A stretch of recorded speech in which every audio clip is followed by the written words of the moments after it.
बहुत छोटा सा जीवन है अपना, और इतने छोटे से जीवन में ना जाने कितनों से बैर भी हो जाता है, और इतने छोटे से जीवन में ना जाने कितनों से प्यार भी हो जाता है। इस छोटे से जीवन में गुस्सा भी आ जाता है, पछतावा भी होता है, शिकायत भी होती है और चिंता भी होती है। पर किनसे शिकायत करें हम किसको अपना दुखड़ा रोएं? कोई कह रहा था कि भगवान की मूर्ति सनातन धर्म में पत्थर की होती है, और तुम पत्थर की मूर्ति के आगे जाकर रोते हो, तो क्या पत्थर की मूर्ति तुम्हारी बात सुनती है? हम उनसे कहना चाहते हैं, भले मूर्ति पत्थर की है पर किसी के आगे जाके कहती तो नहीं है। मूर्ति भले पत्थर की है पर किसी के आगे जाकर कहती तो नहीं है।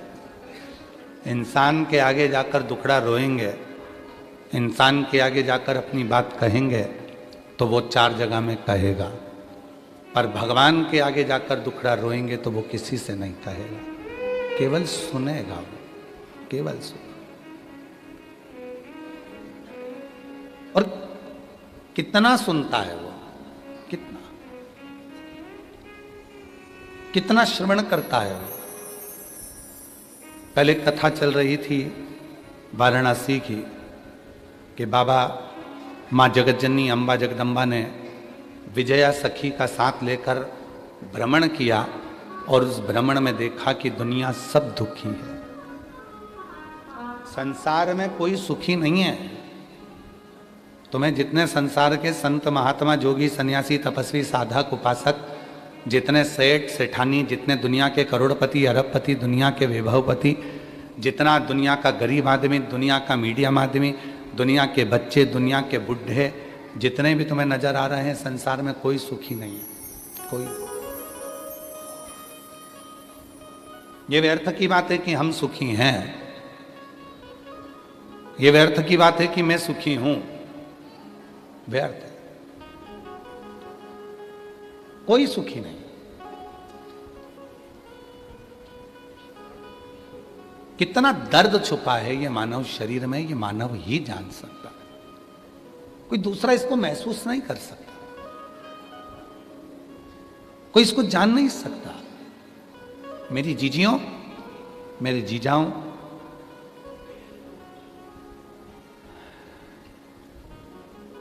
एक बहू रोज भोजन में दाल बनाती थी, रोज दाल बनाती, रोज रोज दाल बनाती, रोज रोज दाल बनाती, प्रतिदिन दाल बनाती।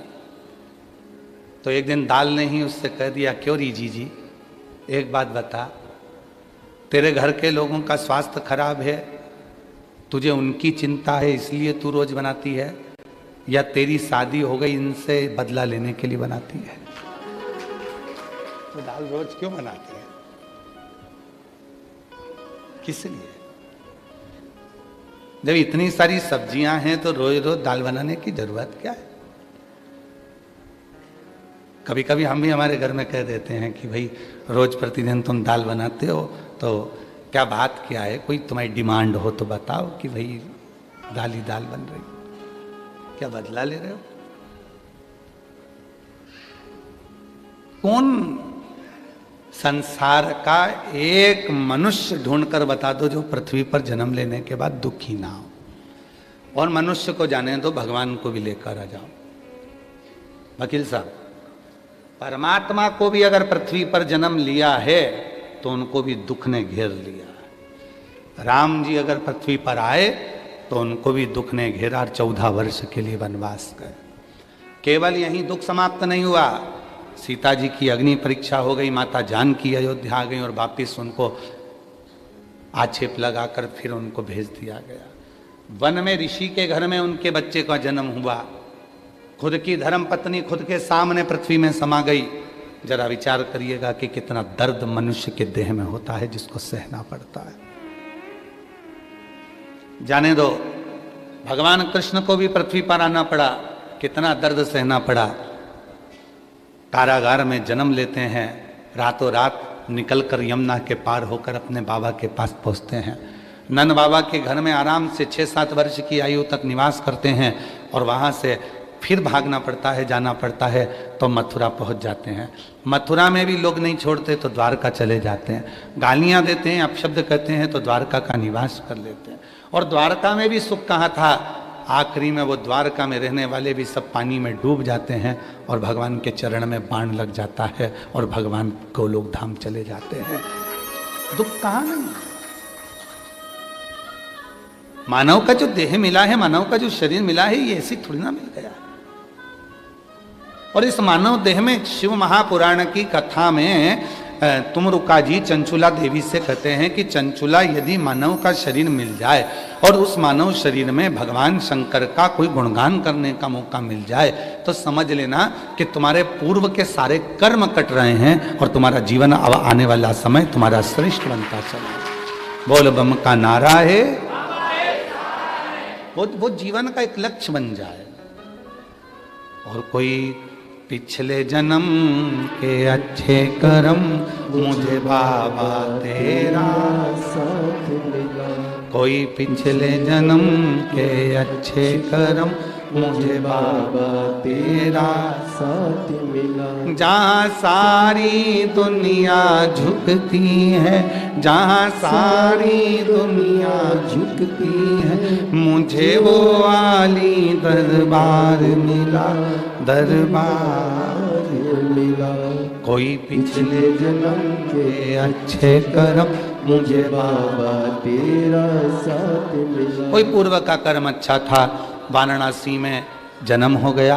कोई पूर्व का कर्म अच्छा था, जो आप और हम वाराणसी की इस पवित्र भूमि पर श्रावण महीने में शिव महापुराण की कथा श्रवण कर रहे हैं। कोई पूर्व का कर्म अच्छा था, जो बाबा ने अपने को कथा का एड्रेस भी बता दिया और अपन यहाँ बैठ भी गए और कथा सुनने का आनंद भी प्राप्त किया। कोई पूर्व। आप सबको मालूम है, एक बात बताएं, ये कुबेरेश्वर धाम से ये शिव पुराण जो चलती है ना, ये तिजोरी का वो खजाना है जो बिना दिए रहती नहीं है।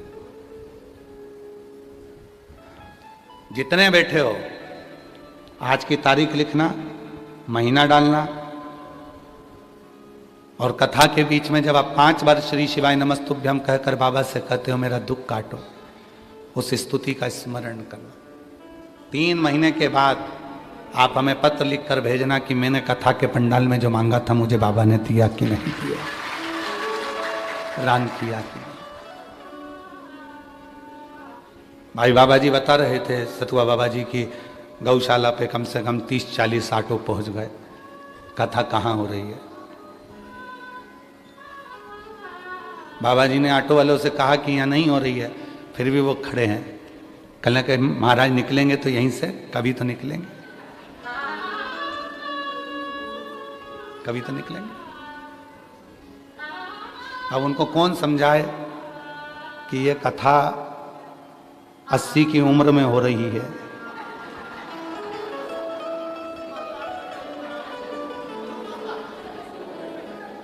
अब एक उम्र हो जाती है व्यक्ति की, बचपन, जवानी, अधेड़ी, बुढ़ापा, ये सब आता है और ये उम्र निकलती जाती है। तुम मुझे छुपा ना पाओगे, शिव कहते हैं।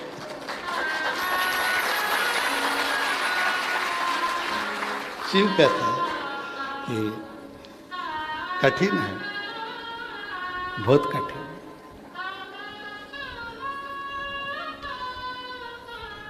हमें कथा याद आ रही है, बहुत पुरानी है परंतु स्मरण में आ रही है। एक बहुत पुरानी कथा है, स्मरण में आ रही है। एक पत्नी का पति था, वो कभी भगवान का नाम ही नहीं लेता था। उसकी पत्नी बड़ी धर्मात्मा थी, बहुत भोजन कराती, भंडारा कराती, दान करती, पुण्य करती, सत्कर्म करती, पर पति मना भी नहीं करता कि तू जो कर रही है कर। वो करने में मना नहीं करता, पर वो नाम नहीं लेता, भगवान का नाम लेता है, लेता है। कभी जिंदगी में उसके मुख से विश्वनाथ जी का नाम निकला ही नहीं, कभी जीवन। बहुत पुरानी कथा है, आज स्मरण में आई तो आप लोगों को सुना। एक दिन उसकी पत्नी चिढ़ गई, कभी तुम मुझसे विश्वनाथ का नाम ले लिया करो, हर हर महादेव कह दिया करो, जय भोलेनाथ कह दिया करो, बोल बम बोल दिया करो।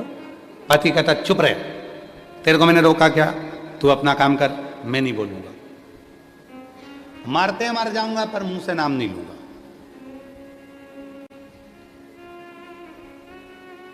नहीं लिया। एक दिन पति सो रहा था और स्वप्न में उसके मुख से हार हार महादेव निकल गए, हर हर महादेव निकल गया, मुख से निकला। पत्नी ने सुबह पूरे गांव को निमंत्रण दे दिया, पूरे गांव को निमंत्रण, संत साधु ब्राह्मण सब आए, भंडारा चालू हो गया। पति ने पूछा क्यों ये आज भंडारा इतना बड़ा किस लिए है? कहा मैं रोज विश्वनाथ जी से कहती थी कि तुम्हारे मुख से एक बार भगवान का नाम निकल जाए, और आज रात्रि को स्वप्न में तुम्हारे मुख से हर हर महादेव निकल गया।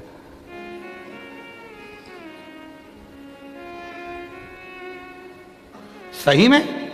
हां। पति ने सुना, चक्कर खा के नीचे गिर गया। पत्नी ने पूछा हुआ क्या? पति कहता है जिस शिव को इतने दिनों से दिल में बिठा कर रखा था, आज वो बाहर निकल गया, आज वो बाहर निकल। जिसको अपने भीतर छुपा कर रखा था, जिसको अपने दिल में बिठा कर रखा था, वो शिव आज बाहर निकल गया। इसलिए अब इस प्राण को रखने से कोई मतलब नहीं है, और पति ने अपने प्राण छोड़ दिए। शिव मंदिर में नहीं रहता, शिव शिवालय में नहीं है, शिव तुम्हारे दिल में है, शिव तुम्हारे मन में है। कितनी खोजबीज करते करते करते करते भी कल तो थोड़े थे, आज तुम कितनी खोजबीज करते करते, ना जाने दूरबीन लेकर आए थे, क्या करा था कि तुम लोग खोजबीज करते करते यहां तक पहुंच गए। तुम किसको खोज रहे हो? शिव महापुराण को। लोग शॉपिंग मॉल खोजते हैं, लोग पान की दुकान खोजते हैं, लोग बनारसी साड़ी की दुकान खोजते हैं, नाम लेकर पूछते हैं भैया इसकी दुकान कहाँ मिलेगी, खोजते खोजते जाते हैं। पर धन्य है रे वाराणसी वालों जो तुम महादेव की कथा खोजते हो, तुम शिव की कथा खोजते, धन्यता है।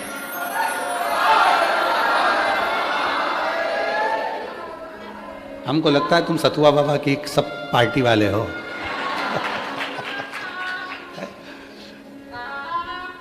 सब शिव की कथा ढूंढ रहे हो, खोज रहे हो। अभी इससे बढ़कर प्यार क्या हो सकता है तुम्हारा? जरा विचार करिए कि तुम किसको खोजने निकले हो, किसको? और कहीं तो मिलेगा भोला भंडारी, कहीं तो मिलेगा भोला भंडारी, कभी तो सुनेगा भोला भंडारी, कभी तो सुनेगा भोला भंडारी, कहीं तो मिलेगा भोला भंडारी, कहीं तो मिलेगा भोला भंडारी, कभी तो सुनेगा भोला भंडारी। शिव कथा कर रही है, भगवान शंकर की पवित्र कथा कर रही है। पार्वती मैया विजया जी के साथ में भ्रमण पर निकली हैं, सबको दुखी देख रही हैं, सब कष्ट में हैं, कोई सुखी नजर ही नहीं आ रहा। संसार में इतना रोग, इतनी बीमारी फैल गई है कि जिन बीमारियों के नाम तक लोगों ने नहीं सुने थे, ऐसी ऐसी बीमारी संसार में आ गई, और उस बीमारी का कोई हल भी नहीं निकल रहा, कोई हल नहीं। बाबा जी एक कैंसर हॉस्पिटल में हम उनका बुलाना हुआ कि कैंसर के मरीजों से एक बार मिलना है। हम पहुंचे, देखा परिवार के लोग अटैचियों में पैसा लेकर खड़े थे और डॉक्टर के हाथ जोड़कर कह रहे थे कि इनको बचा लो। धन है पर समय नहीं है, धन है समय नहीं। हमने उस हॉस्पिटल के डीन को बोला कि भाई एक काम करो कि ये सब पैसा अपनी जगह काम करेगा, दवाई अपनी जगह काम करेगी, अब एक काम करो, इस हॉस्पिटल में चारों तरफ पंचाक्षर मंत्र नमः शिवाय या षडाक्षर मंत्र ओम नमः शिवाय या महामृत्युंजय मंत्र या श्री शिवाय नमस्तुभ्यम, इसकी धीमी आवाज में चलने दो। मुझे विश्वास देता है मेरा, दवा काम करेगी तो उसके साथ दुआ का होना जरूरी है, तो व्यक्ति ठीक होना पड़ेगा। दवा काम करेगी पर उसके साथ दुआ बहुत जरूरी है। 100 रुपए अगर कमाना तो उसमें से 1 रुपया अपने दोनों हाथों से धर्म में लगाना, तो वो 99 रुपए तुम अपने शरीर पर खर्च कर सकते हो, खर्च कर सकते हो। बाबा जी आप तो सीहोर आए हैं, चतुर्वेदी जी भी पहुंचे, बंसल जी भी पहुंचे, अम्बाला वाले भी पहुंचे, आप सब गए हो सीहोर। सीहोर दुनिया के लोग कहते हैं बाबा बाबा बाबा, इतना बाबा के पास माल है, इतना बाबा के पास माल है। उनको कौन समझाए जब कुबेरेश्वर बाबा ही बाबा के साथ में है, जब कुबेर भंडारी ही साथ में है, तो माल की क्या कमी होगी, माल की क्या कमी होगी। पर एक बार मेरा निवेदन है, जितने लोग ऑनलाइन में 1 रुपया भी दान करते हैं, आप सबसे निवेदन है, जो चवन्नी भी आप हमारे 1 रुपया भी अगर हमारी विठलेश सेवा समिति को दान करते हो, कुबेरेश्वर धाम को देते हो, पंडित प्रदीप मिश्रा को यदि चवन्नी भी देते हो, तो आपको एक बार जिंदगी में सीहोर में आकर देखना चाहिए कि तुम्हारा दिया गया वो 1 रुपया सीहोर वाले बाबा ने कहीं खुद के ऊपर तो खर्च नहीं कर दिया। आपको आकर देखना चाहिए कि वहाँ कितने हजार लोग भोजन कर रहे हैं, कितने लोगों का निःशुल्क वहाँ इलाज चल रहा है, कितने लोगों के लिए एम्बुलेंस चल रही है, कितने लोगों के लिए भंडारा चल रहा है, कितने लोगों की शिक्षा की व्यवस्था हो रही है, कितने लोगों की चिकित्सा की व्यवस्था हो रही है, कितने लोगों के ठहरने की व्यवस्था हो रही है, और कितने लोगों को जब उनके पास कुछ नहीं रहता तो उनका घर बनवाने कर उनके घर में अलमारी में कपड़े धर कर वापिस आने की व्यवस्था भी कुबेरेश्वर धाम परिवार है। उनको देखना चाहिए। जब खुद की तिजोरी है तो क्यों डरना, किस चीज के लिए डरना, किस चीज का विचार करना।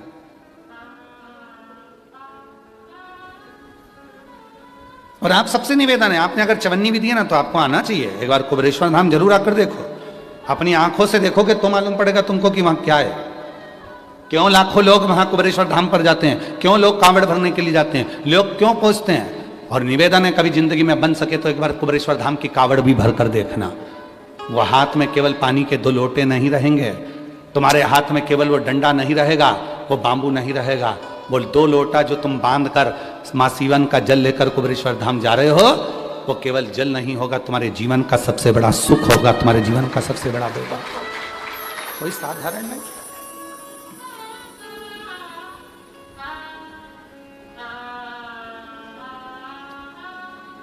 और तेरा ही दिया मैंने खाया पिया, तेरा शुक्रिया, तेरा शुक्रिया, मुझे भोले बाबा बहुत दे दिया, तेरा शुक्रिया, तेरा शुक्रिया।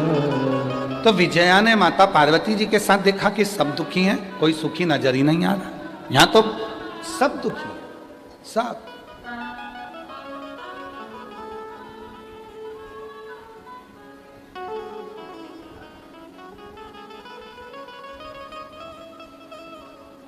एक पति पत्नी अपने बच्चे को लेकर मिलने के लिए आए। यहीं की कथा है जहां पहले कथा करके गए उत्तर प्रदेश में। कहां? बलिया, बलिया में दया शंकर जी कथा कराए थे, तो वहीं पर बलिया में कथा में मिलने के लिए आ गए। वो दया शंकर जी मिलना, वो पति पत्नी के साथ एक बच्चा आया था। अब देखो दुख, दुख किसको कहते, बच्चा आया था। माता पिता से पूछा तुम ठीक हो? हमारी आदत है हम सबसे पूछते बढ़िया हो? हाँ बहुत बढ़िया। हमने बच्चे से भी पूछ लिया तुम बढ़िया हो? काय के बढ़िया। हम पापा से इतने दिन से कह रहे हैं मम्मी बदल दो।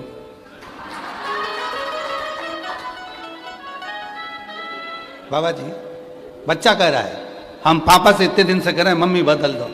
हमने कहा मम्मी से क्या प्रॉब्लम है, खूब कूटती है।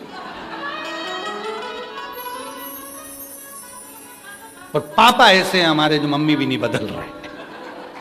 हमने उस बच्चे की बात सुनकर इतनी प्रसन्नता होकर हमने कहा बेटा तू भी दुखी है, तू भी दुखी है।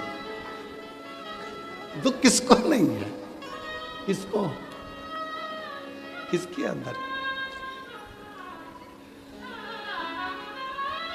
कहां दुख नहीं है, सब दुखी है। पार्वती जी ने देखा कि सब कुछ दुखी है। अब चिंता में पार्वती जी पड़ गए, चिंता। यहीं एक तरफ वरुणा है, एक तरफ असी है। यहीं असी नदी का तट था जहां मां पार्वती जी मौन होकर बैठ गई, मौन होकर एकदम चुप, मौन। ये दोनों जो नदियां हैं ना, वरुणा और असी, और जिसके बीच में बसी है वाराणसी, ये कोई साधारण नदियां नहीं है। जिनके बीच में मेरा महादेव आकर बैठा है, ये वरुणा और असी दोनों नदियों के मध्य में ये वाराणसी जो बसा हुआ है, ये दोनों नदियां कोई साधारण नहीं है। गंगा में जो बल है, मां गंगा की आराधना और साधना में जो बल है, वही वरुणा और असी में भी बल है।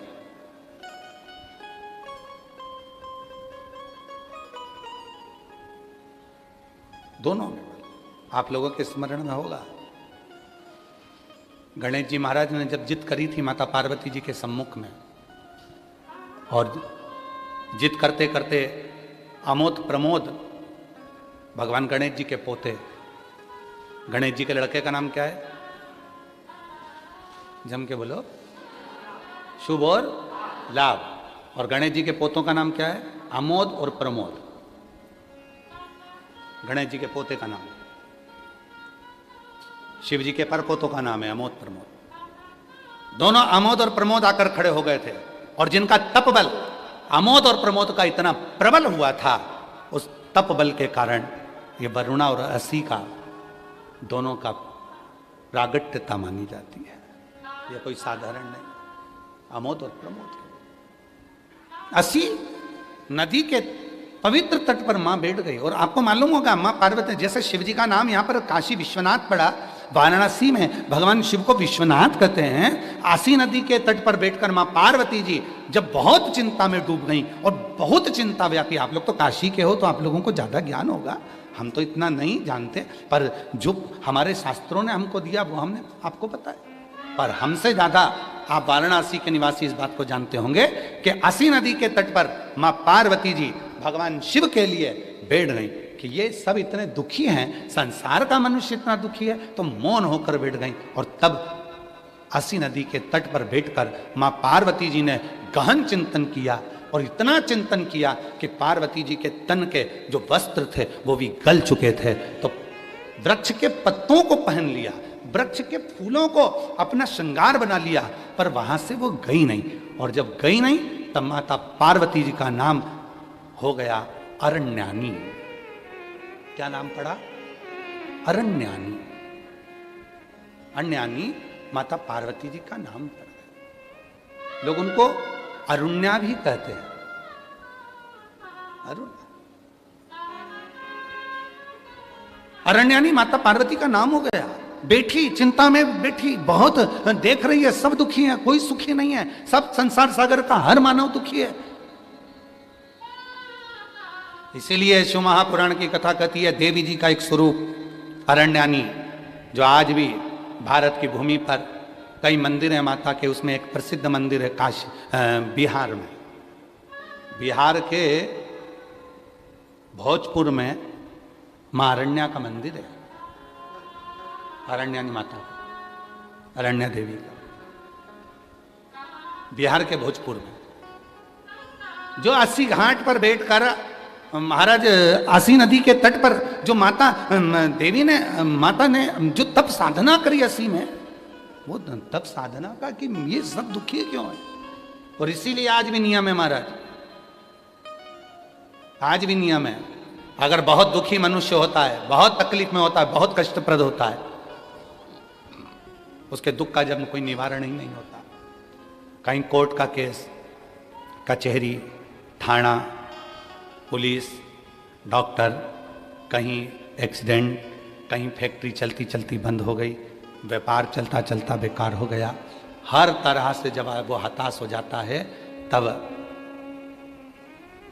अब आप लोग तो बिहार भोजपुर जाकर, बिहार के भोजपुर में अरण्या देवी का मंदिर है, पर आप तो वहां नहीं जा सकते, तो उसके लिए 7 लाल पुष्प या एक ही पुष्प की 7 लाल पत्तियां, 7 दुर्वा के साथ में, 7 लाल अक्षत के साथ में, यदि अरण्यानी देवी के नाम से, अरण्यानी देवी के नाम से यदि बेलपत्र के वृक्ष के नीचे समर्पित कर दिया जाता है, तो वो अरण्यानी देवी तुम्हारे घर के जितने भी दुख होते हैं, चाहे कोर्ट से जुड़ा हो, पुलिस से जुड़ा हो, चाहे फैक्ट्री बंद हो रही हो, व्यापार बंद हो रहा हो, तो अरण्यानी देवी उसको संभाल लेती है और बल देकर उसको पुनः आगे बढ़ा देती है।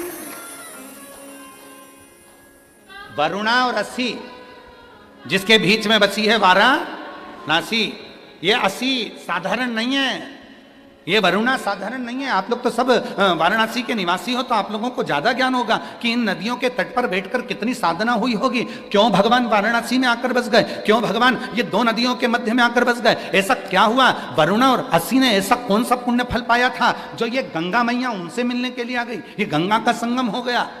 गंगा तो काशी में थी ही नहीं, गंगा तो काशी में थी ही नहीं।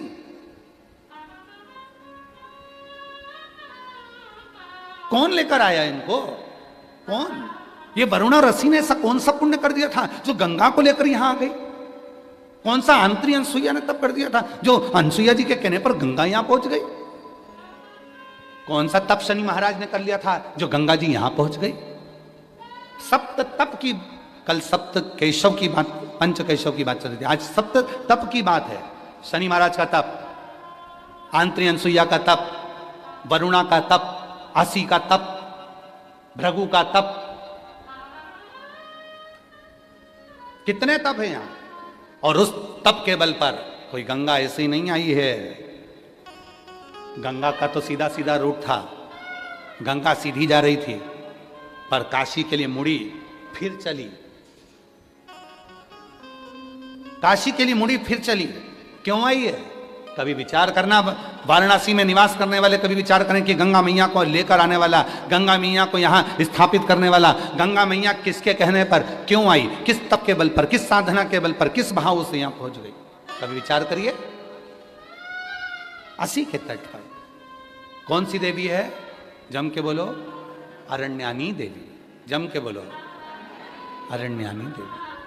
और बहुत ध्यान देना महाराज, जिस नारी के गर्भाशय में अगर गट्ठान हो जाए, बच्चादानी में कोई प्रॉब्लम हो जाए, और गर्भाशय में डॉक्टर बोले कि इसका बड़ा ऑपरेशन कराना पड़ेगा, या गर्भाशय में कोई तकलीफ ज़्यादा ही हो गई है, या किसी रूप में पुरुष या स्त्री या बच्चे या बड़ों के उधर नाभि से नीचे हर्निया से जुड़ी हुई कोई प्रॉब्लम हो गई है, तो भी अरण्यानी देवी का स्मरण करने से, यहाँ तक यदि गर्भाशय की प्रॉब्लम है या पुरुष या स्त्री में हर्निया से जुड़ी हुई भी कोई प्रॉब्लम है, तो थोड़ा ध्यान देंगे। 7 बेलपत्र इस तरह से लीजिए,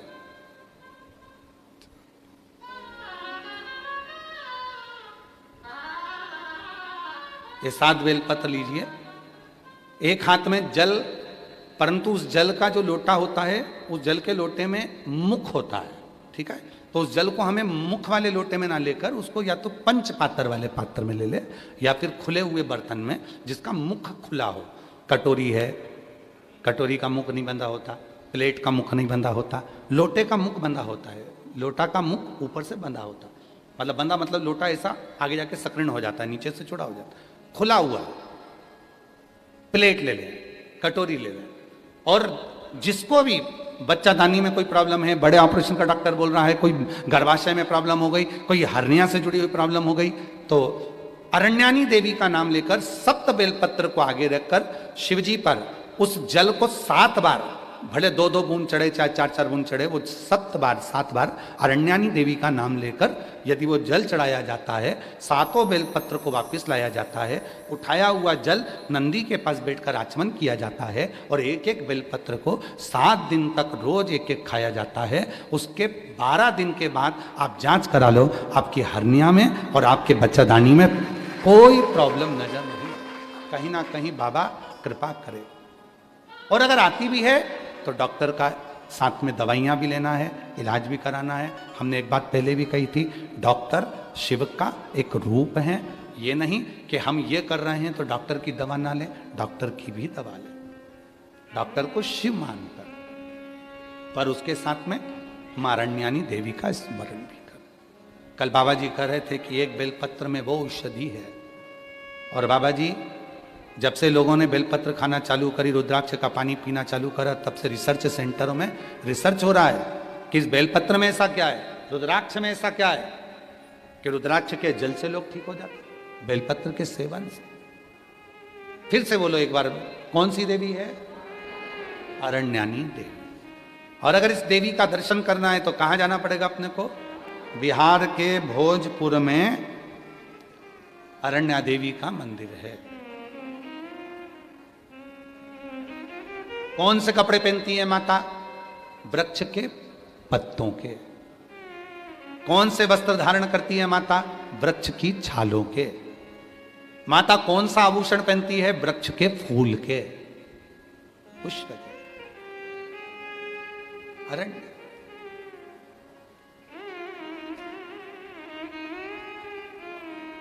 महाराज, हमारे सनातन धर्म में लोग, दुनिया के लोग भले हंसें, ताना कसें, पर हमारा सनातन धर्म इतना मजबूत है, उसकी पूजन पद्धति, उसके श्रृंगार एक ऊर्जा देते हैं। पहले के समय की जो स्त्रियां होती थी, नारियां होती थी, माताएं होती थी, वो अपने शीश में गजरा या फूल जरूर लगाती थी। साउथ में, वाराणसी में तो साउथ के लोग ज्यादा आते हैं, दक्षिण के, आप उनको भी देखिए, वो गजरा फूल लगाते। पहले की माताएं बालों में, केशों में गजरा फूल अवश्य लगाती थी। क्यों? 16 श्रृंगार में एक श्रृंगार है बेणी, गजरा। क्यों लगाया जाता है? कि नारी जब अपने केश में कोई पुष्प लगाती है, नारी जब अपने केश में कोई गजरा लगाती है, तो वो मां अरण्यानी को अपने मस्तक पर विराजमान कर कर रखती है और उस नारी के गर्भ से जुड़ी हुई कोई परेशानी उसको होती नहीं है, कोई परेशानी। पर अब धीरे धीरे धीरे धीरे लोगों ने गजरा लगाना बंद करा, फूल लगाना बाणों में बंद करा। अब तो प्लास्टिक का फूल लगा लेती हैं। तो वो गजरा और फूल जो बंद हुआ, उसके कारण बस आज के ज़माने में आप देखो, प्रत्येक माताओं को अगर सूचना मिलेगी तो कहा इसको गर्भाशय में प्रॉब्लम है, इसको गर्भ में गठान हो गई, इसको बच्चादानी में यह हो गया, इसको रजोधर्म से जुड़ी प्रॉब्लम हो गई। पहले ये नहीं होता था। अरण्यानी देवी का स्मरण ही हमारे को सुख प्रदान कर देता। और यहां तक कहेंगे महाराज, शिव महापुराण के कथा के अंतर्गत अगर कभी मौका मिले तो गीता प्रेस गोरखपुर की देवी भागवत लेकर आओ, और देवी भागवत में मां अरण्यानी का चरित्र पढ़ो। और देवी भागवत में मां अरण्यानी का चरित्र पढ़ोगे तो क्या मिलेगा आपको? मां अरण्यानी के चरित्र में पढ़ेगा आपको, जिस नारी के रजो धर्म में तकलीफ होती है, रजस्वला होते समय जिस बेटी को, जिस नारी को, जिस बच्ची को पेट में दर्द होता है और कहीं ना कहीं रजो धर्म रुक जाता है या रजो धर्म लगातार चालू रहता है, तो मां अरण्यानी देवी का मात्र नाम लेकर 3 बार आचमन करने पर ही 1 घंटे के अंदर उसको आराम लगना प्रारंभ हो जाता है। ये अरण्यानी देवी, ये अरण्यानी देवी। ये कोई साधारण है क्या? हमारे धर्म शास्त्रों में, हमारे तीर्थों में, हमारे धर्म शास्त्रों में बहुत बहुत देवताओं, इसको पहचाना नहीं लोगों। और आप लोग तो सब वाराणसी के हो, आप लोगों को तो ये कथा बहुत याद होगी कि माँ अरण्यानी तुम्हारे ही वाराणसी की 80 नदी के तट पर माता ने तप किया था। इसी तट, इसी तट।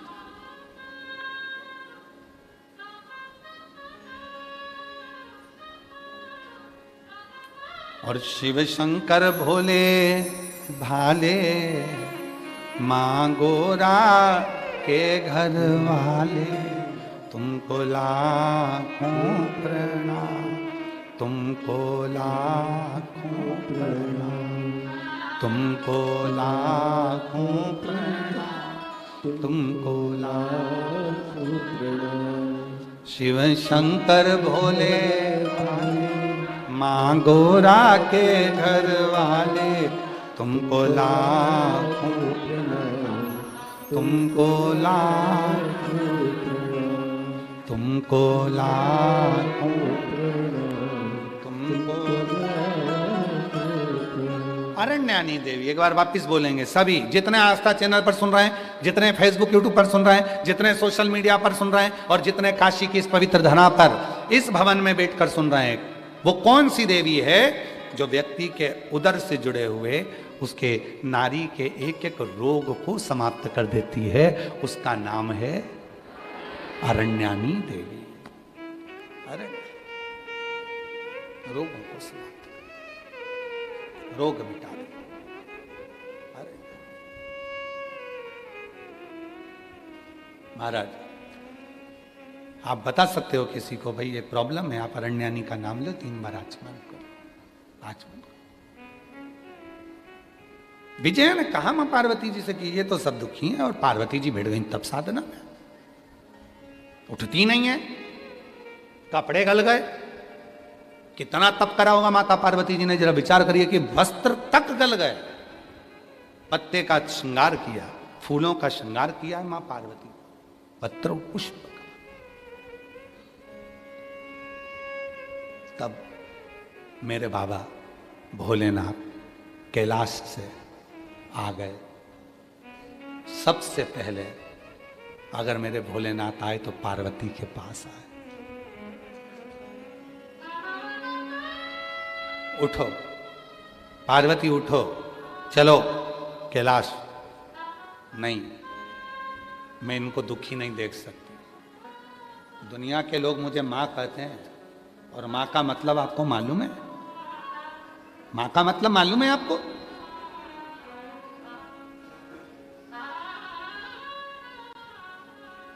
सब अपने कमरे में दरवाजा बंद कर कर सोते हैं, पर बूढ़ी माँ अपना दरवाजा खोल कर सोती है। ना जाने मेरे कौन से बच्चे को मेरी कब जरूरत पड़ जाए और मुझे निकल कर जाना पड़े। मैं माँ हूं, कैसे दुखी देख सकती हूं मैं दुखी नहीं देख सकती। आप मुझे वर दो, ये सब दुखों से मुक्त हो। शिव जी ने कहा नहीं हो सकता। क्यों कर्म भोगते हैं ये? बाबा भोलेनाथ जी ने कहा ये पूर्व का कर्म है जो मनुष्य को भोगना पड़ रहा है, ये आज का कर्म नहीं है, पूर्व का। तो पूर्व का कर्म क्यों भोगा जाए? शिव जी ने कहा देखो, हॉस्पिटल में अगर कोई एडमिट होता है, वहां उसको बॉटल चढ़ती है, गोली मिलती है, इंजेक्शन लगता है, सिस्टर नर्स ध्यान रखती है, पर जब उसकी छुट्टी होती है तो उसको एक थैली में बहुत सारी दवाइयां रख कर दी जाती है और कहा जाता है घर जाके खाना। ये सुबह, ये दोपहर, ये शाम को खाना। बोलो बोलो जी, बोलो, सही है कि गलत है? हॉस्पिटल से छुट्टी होती है तो दवाई देके भेजते कि नहीं भेजते? जम के तो बोलो, भेजते हैं ना? क्या कहकर भेजते हैं कि अब तुम डॉक्टर से कह दो, डॉक्टर साहब मेरी इतनी सारी दवाई खा ली, हॉस्पिटल में बॉटल चढ़ा ली, इंजेक्शन लग गया, आराम कर ली, अब घर के लिए मत दो। डॉक्टर कहेगा नहीं, ये तो ले जाना पड़े। बोलो बोलो, सही है कि गलत? दवाई देकर भेजा जाता। बस शिव जी ने कहा पार्वती, मनुष्य अपने कर्म का भोग भले भोग लेता है, फिर भी मनुष्य देह में उसको कर्म भोगने के लिए मृत्युलोक में भेजा जाता है, जिससे वो अपने पूर्व के कर्म को थोड़ा थोड़ा भोगता रहता है और भगवान का भजन भी करता रहता है। भोगना, ये तो बिजली के बिल की तरह है। जून का बिजली का बिल कब भराता है? जम के बोलो, जुलाई में। जुलाई का बिजली का बिल कब भराएगा? अगस्त में। उसी तरह तुम आज कर कर जाओगे, कल भोगोगे। पहले कर कर आए हो तो आज भोग रहे हो। पूर्व में जो तुमने अच्छा किया तो बाबा विश्वनाथ ने तुमको, दुनिया के लोग भीड़ में आते हैं, कीचड़ में आते हैं, धूप में आते हैं, बारिश में आते हैं, अपना खुद बिछाते हैं, खुद ओढ़ते हैं, खुद खाते हैं, खुद सोते हैं। इधर से ये धकाता है, उधर से वो धकाता है। तुम्हारा पूर्व का कोई कर्म अच्छा था जो बाबा विश्वनाथ एसी के हॉल में तुमको कथा सुनवा रहा है।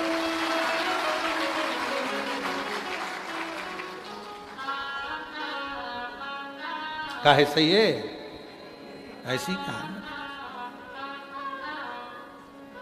मिंटू भैया यार, ना जाने कौन सा पुण्य करा होगा इन सब ने, सोचा भी नहीं होगा।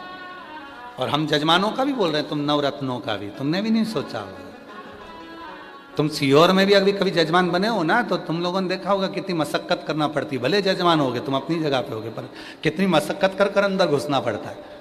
भले जजमान होंगे पर कितनी मशक्कत कर कर पहले 50 बार लड़ना पड़ता है, झगड़ना पड़ता है जजमान को भी, तब जाकर अपनी जगह पे बैठना पड़ता है। और यहाँ तेरी कृपा का क्या है भरोसा, कब किस पर हो जाए जरा से हम पर कर दो, जरा से हम पर कर दो। जिस पर भी हो गई तेरी कृपा करुणा वो भव पार हुआ, भव पार हुआ। पापी हो चाहे जितना उसका भी पावा उद्धार हुआ। गिद्ध अजामिल गणिका जैसे तेरे मन को जरा सी हम पर कर दो, जरा सी हम पर कर दो। तेरी कृपा का क्या है भरोसा, कब किस पर हो जाए जरा सी हम पर कर दो, जरा सी हम पर कर दो। तो कोई तो पुण्य तुम्हारा होगा, तुमने कहीं ना कहीं तो कोई ना कोई पुण्य अच्छा करा होगा, जो तुम लोग इतनी भीड़ में नहीं, आराम से, कोई दरी साथ लेकर नहीं आए, गादी बिछी है, एकदम वाइट चद्दर, एकदम वाइट, और इतनी इतनी कूल कूल महसूस कर रहे हो तुम लोग, सिर पे पल्लू ले लेके, एकदम मस्त, क्या कूल कूल।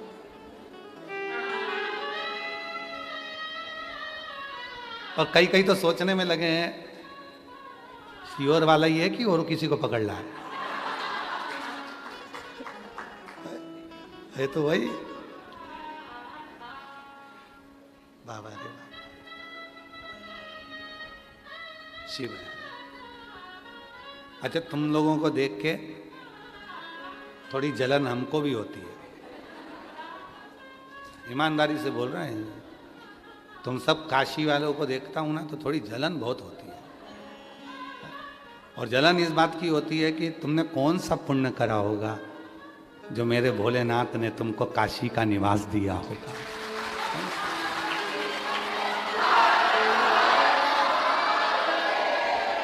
आज तो बाबा नहीं बोले, उससे पहले तुम बोल दिया। पक्के शिष्य बाबा, पक्के। कोई तो पुण्य तो इसको देख के जन्म, जिस भूमि पर आने के लिए देवता तरसते हो, देवता। याद है आपको कि जब देवासुर संग्राम हुआ और उस देवासुर संग्राम में जब बुद्धि काम नहीं कर रही थी इंद्रदेव की, क्या करा जाए, क्या करा। देवासुर संग्राम में जब बुद्धि काम नहीं कर रही थी इंद्रदेव की, क्या करा जाए। ब्रह्मा जी के पास गए, कोई तरीका बताओ वृत्रासुर मर जाए। उसको मारने का एक ही तरीका है, एक बार तू काशी का भ्रमण कर कर आ जा। काशी तो काशी रही है, सतयुग में भी काशी थी, त्रेता में भी काशी थी, द्वापर में भी काशी थी, कलयुग में भी काशी है, और कलयुग चले जाएगा तो भी काशी रहेगी। काशी कभी नष्ट नहीं होती है। सतयुग में काशी त्रिशूल पर थी, काशी की आकृति त्रिशूल जैसी थी, इसीलिए कहा जाता है काशी को त्रिशूल पर बसी है। त्रेता में काशी सुदर्शन चक्र पर थी, इसलिए काशी का स्वरूप चक्र जैसा हो गया था। द्वापर में काशी रथ जैसी थी, इसलिए काशी को रथी भी कहा जाता है, रथ पर रथ जैसी आकृति। और कलयुग में काशी शंख जैसी है, और वो शंख साधारण नहीं है जो भगवान नारायण के हाथ में है, ऐसी मेरी काशी है। सतयुग में त्रिशूल जैसी काशी थी, इसलिए कहा जाता था कि त्रिशूल पर काशी बसी हुई है। फिर त्रेता आया जिसमें काशी सुदर्शन चक्र पर है, चक्र जैसी हो गई। फिर काशी रथ जैसी द्वापर में हुई, रथ की आकृति की। फिर वही काशी शंख के स्वरूप में कलयुग में हो गई, और यह काशी कभी नष्ट नहीं होती। जब देवासुर संग्राम हुआ, वत्रासुर को मारने की बारी आई, इंद्र परास्त हो गए, परेशान हो गए, ब्रह्मा जी के पास गए, कहाँ जाऊं? तब ब्रह्मदेव ने कहा चले जाओ काशी में। काशी में जाऊंगा तो वहां से क्या प्राप्त कर कर लाऊंगा? तो क्या काशी की भूमि एक ऐसी भूमि है जहां पहुंचने के बाद वहां की रज जब शरीर में लगती है तो व्यक्ति विद्वान हो जाता है, और विद्वत्ता धारण कर कर वो उसे क्या करना है उसे मंजिल मिल जाती है। और क्या हुआ? इंद्र काशी में आए, इंद्र काशी में आए। आ जाने दे बाबा, आ जाने। इंद्र काशी में आए, और इंद्र काशी में जब आए तो काशी की रज को इंद्र ने अपने मस्तक से लगा दिया, काशी की रज को। क्या हुआ फिर?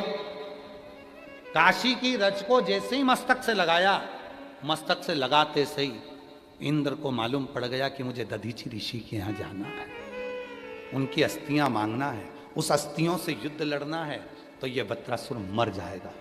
यहां आने के बाद, काशी की भूमि पर आने के बाद इंद्र को मालूम पड़ा कि इस भूमि में क्या है। यहां विद्वत्ता है, यहां ज्ञान है, यहां वो आनंद है कि एक साधारण से साधारण व्यक्ति भी आता है तो विद्वान होता चले जाता है। ये पत्र है, एक पत्र लिखा है, देखो, आशुतोष अग्रवाल।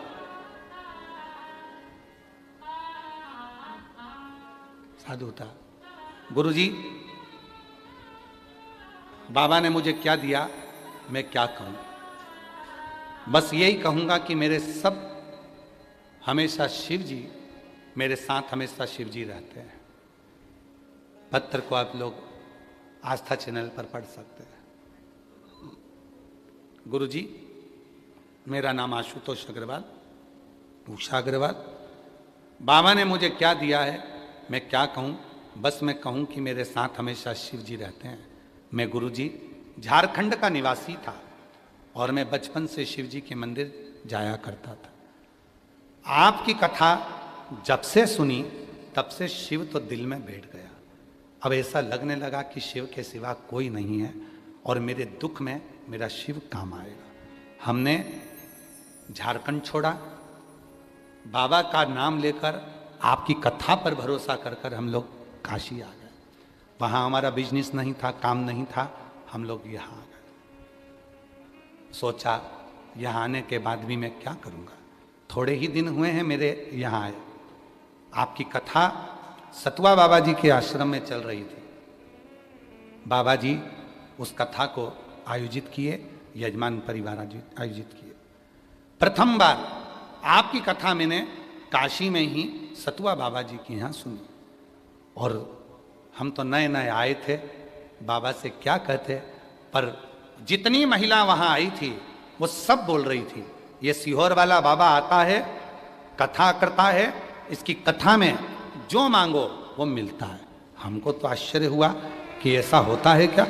इतनी सारी कथा लोग करते हैं, उनमें तो ऐसा नहीं होता, फिर सीहोर वाले बाबा की कथा में क्या होता है? फिर हमको विश्वास जागा। हम उसी सतुआ बाबा जी की कथा में बाबा से मांगे, हे मेरे भोलेनाथ, कृपा करना, हम झारखंड छोड़कर यहाँ आ गए हैं, कृपा करना, हमारा घर भी हो, हमारा व्यापार भी हो, और जब तुम दूसरी बार आओ तो मैं यजमान भी बनूं, ऐसी कृपा करना। और बाबा ने सब कर दिया। अभी सतुआ बाबा जी की कथा को कितना समय हुआ होगा? है 2024 में हुई थी और 26 में इनको यजमान भी बना दिया और 26 में इनका घर भी बना दिया और 26 में व्यापार भी बाबा ने करा दिया और बाबा की कृपा से सब कुछ मिल गया। ये शिव है।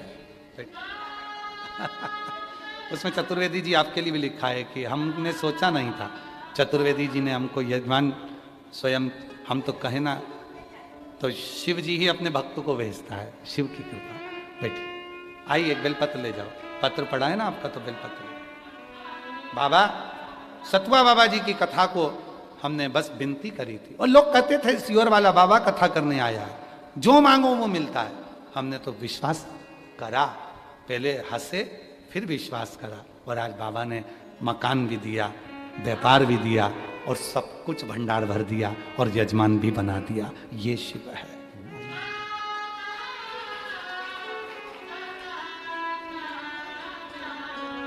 जो दिल से मांगोगे वो दिल से दे देगा, जो दिल से मांगोगे।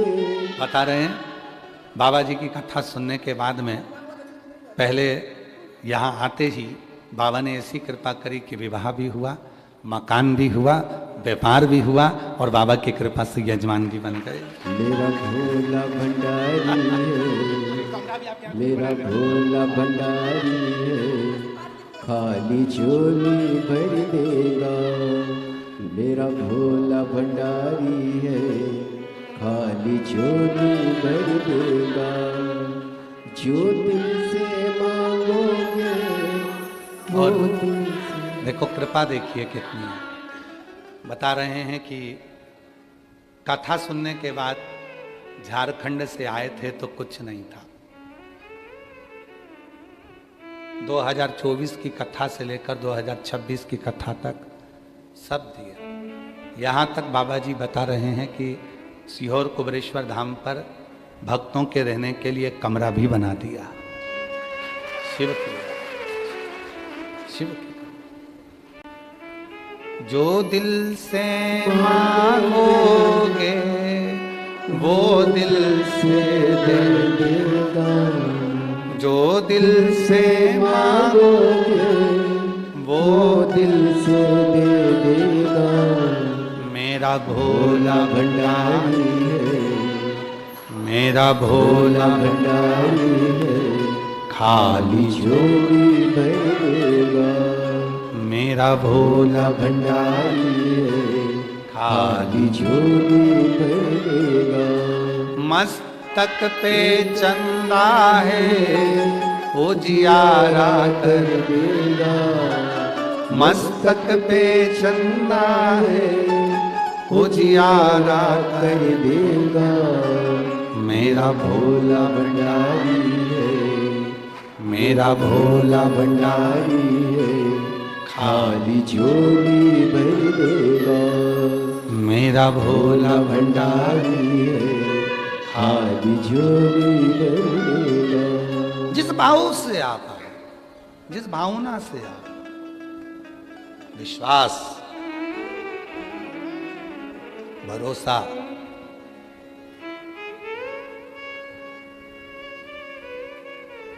और जिसके अंदर विश्वास होता है, भरोसा होता है, भक्ति होती है, वही एक दिन दुनिया पर राज करता है। वही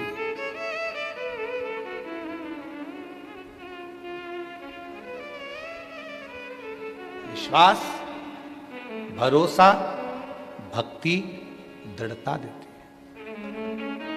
आप अपने भीतर विश्वास तो करो।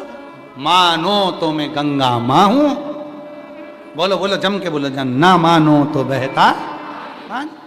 आप मानो तो गंगा मां, नहीं तो कई लोग ऐसे हैं विश्वनाथ की धरा पर रहते हैं, विश्वनाथ जी की भूमि पर रहते हैं, कभी गंगा नहाने नहीं जाते हैं और पूरी दुनिया गंगा नहाने आती है। कई लोग विश्वनाथ जी की भूमि पर रहते हैं, विश्वनाथ जी की धरा पर रहते हैं और विश्वनाथ जी का दर्शन करने नहीं जाते, पूरी दुनिया दर्शन करने आती है।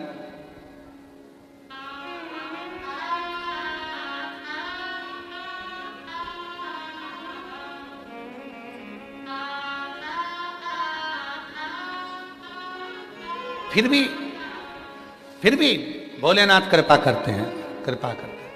फिर भी शिव जी ने कहा ये तो भोगना पड़ेगा, ये पूर्व के कर्म का भोग है जो भोगना है। तो पार्वती जी ने फिर विनय करा, नहीं नहीं मैं नहीं चाहती कि ये भोगे, ये तुम्हारा अगला जन्म का इस जन्म में भोगो और इस जन्म का अगले जन्म में भोगो और उस जन्म का उस जन्म में भोगो, ये चक्र मुझे नहीं चाहिए,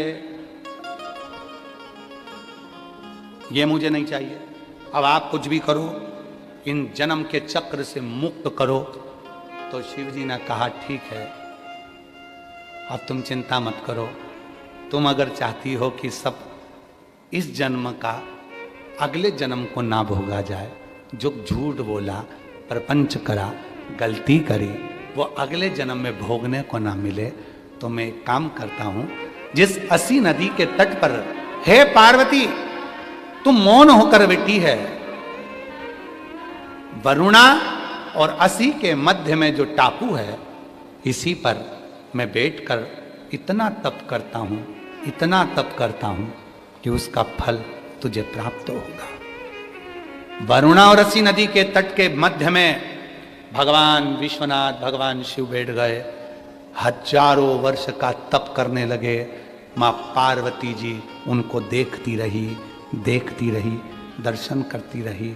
विष्णु पुराण कहती है, विष्णु पुराण में वर्णन आता है, जब कोई व्रत करने वाले के मुख का दर्शन करता है, कोई उपास करने वाले के मुख का दर्शन करता है, कोई का सोमवार का व्रत है, आपका व्रत नहीं है, आप सोमवार के व्रत करने वाले के मुख का दर्शन कर लो, आधा व्रत का फल तुम्हारे खाते में। तुम में से कितने लोगों का व्रत है सोमवार का? हाथ उठाओ। हमारा व्रत नहीं है इसलिए हम तुमको देख लेते हैं। पूरा फल मिल गया तुम्हारा, एकदम कैचिंग पावर एकदम।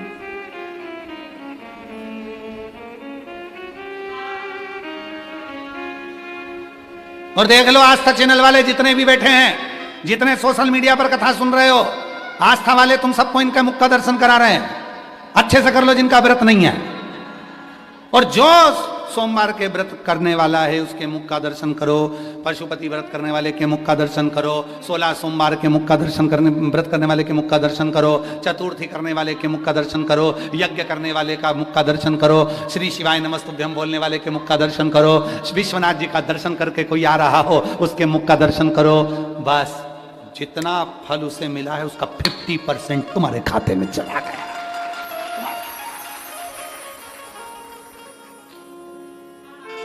उठाओ जरा हाथ, उठाओ सोमवार वाले, उठाओ सबको, गिराना मत जब तक हम नहीं देख लें। अच्छा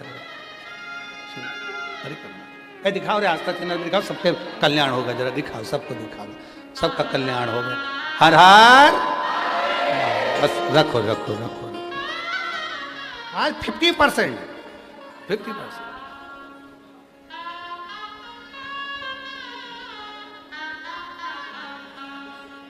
चतुर्वेदी तुम्हारा 3 बार देख लिया हमने, 50%। बैठ गई मां जगत जननी जगदम्बा। शिवजी तप कर रहे हैं वरुणा और असी नदी के बीच में, और जो शंकर जी ने हजारों वर्ष का तप कैलाश से आकर यहां करा, पार्वती जी उनको देखने में लगी थी, निहार रही थी, देख रही थी। कहते हैं काशी खंड स्कंद पुराण वर्णन करता है, मां पार्वती जी के नयन की पलक भी एक क्षण के लिए नहीं झपकी, एक क्षण।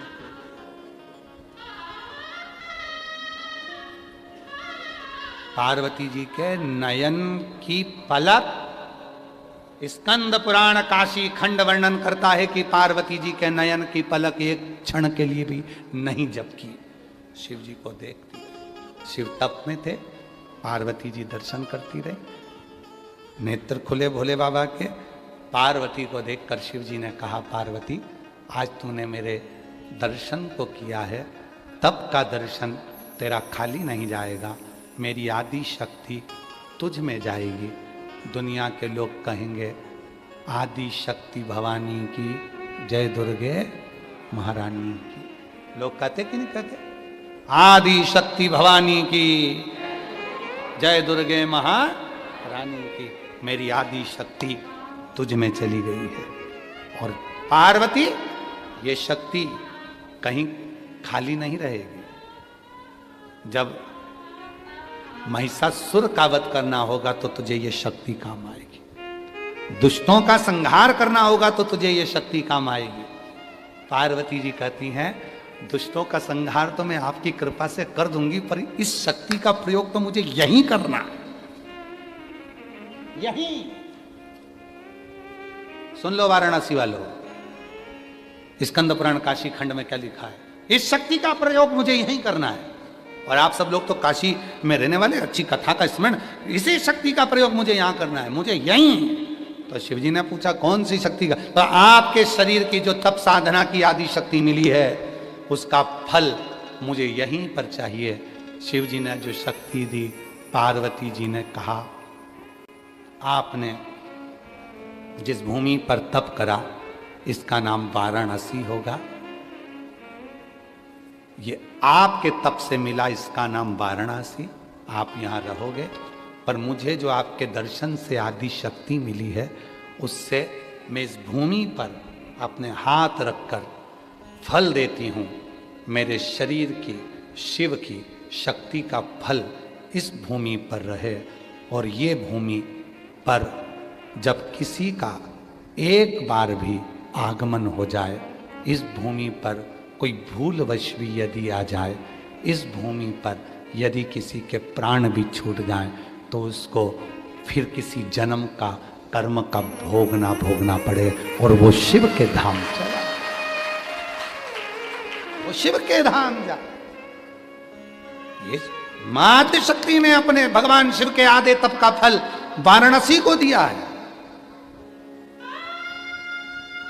इसीलिए यहां पर लोग कहते बाबा बाबा सब कहे, बोलो बोलो बोलो, बाबा बाबा सब कहे, माई कहे ना कोई। और बाबा की नगरी में जो माई कहे सोई होई।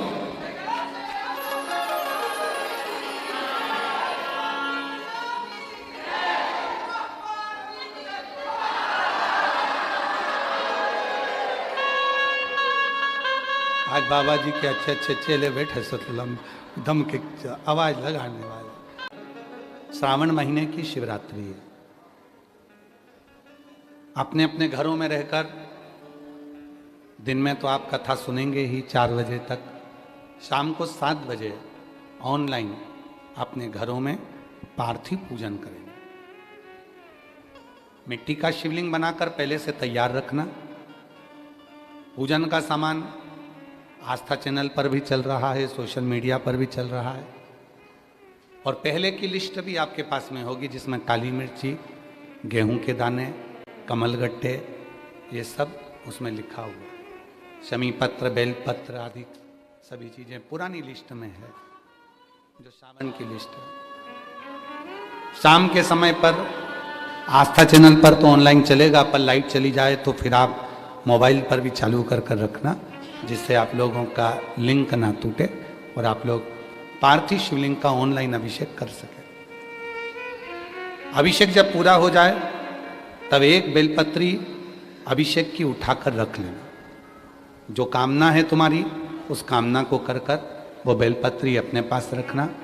और पार्थिव शिवलिंग का पूजन आरती सब होने के बाद फिर उसका विसर्जन करना। विसर्जन करने के लिए नदी, तालाब, बावड़ी पर नहीं जा सकते, बारिश का समय है। घर में ही कोई पात्र में जल ले लेना, उसी में उसका विसर्जन कर देना। भगवान देवादिदेव महादेव श्रावण की शिवरात्रि है। सभी देशवासियों को बहुत बहुत बधाइयाँ देते हैं। जो कल 11 अगस्त को सारा देश विदेश सब शाम को 7 बजे पार्थिव शिवलिंग का पूजन करेगा और अपने जीवन को सफल करेगा।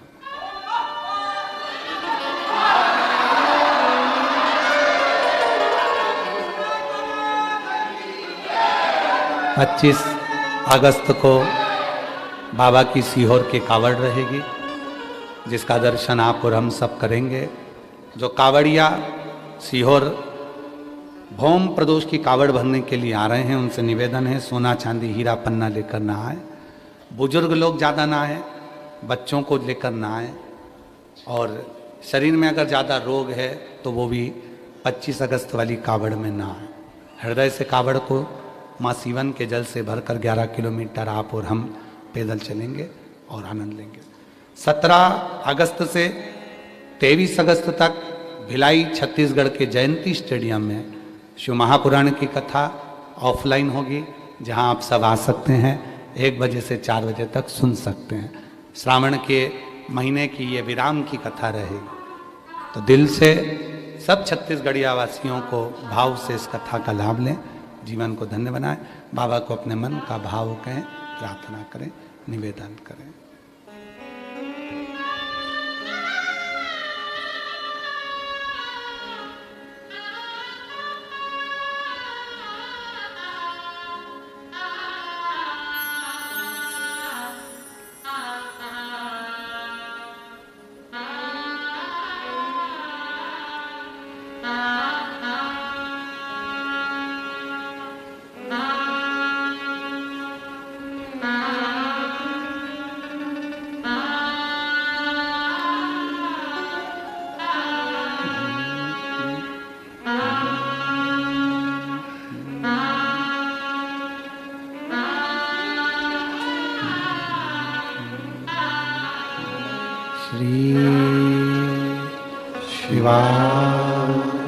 नमस्तो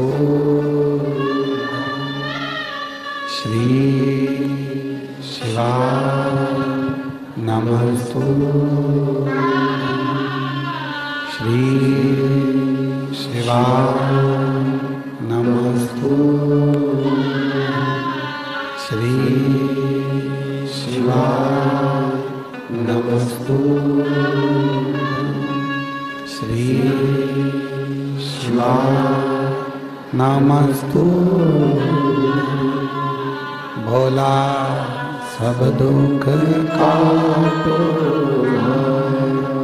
ओ भोला सब दुख काटो। शिव शंकर जपूं तेरी माला, बोले बाबा जपूं तेरी माला। भोला सब दुख काटो, ओ भोला सब दुख काटो। वेश मंगलकारी, वेश मंगलकारी। शमशान वासी हमारा, शमशान वासी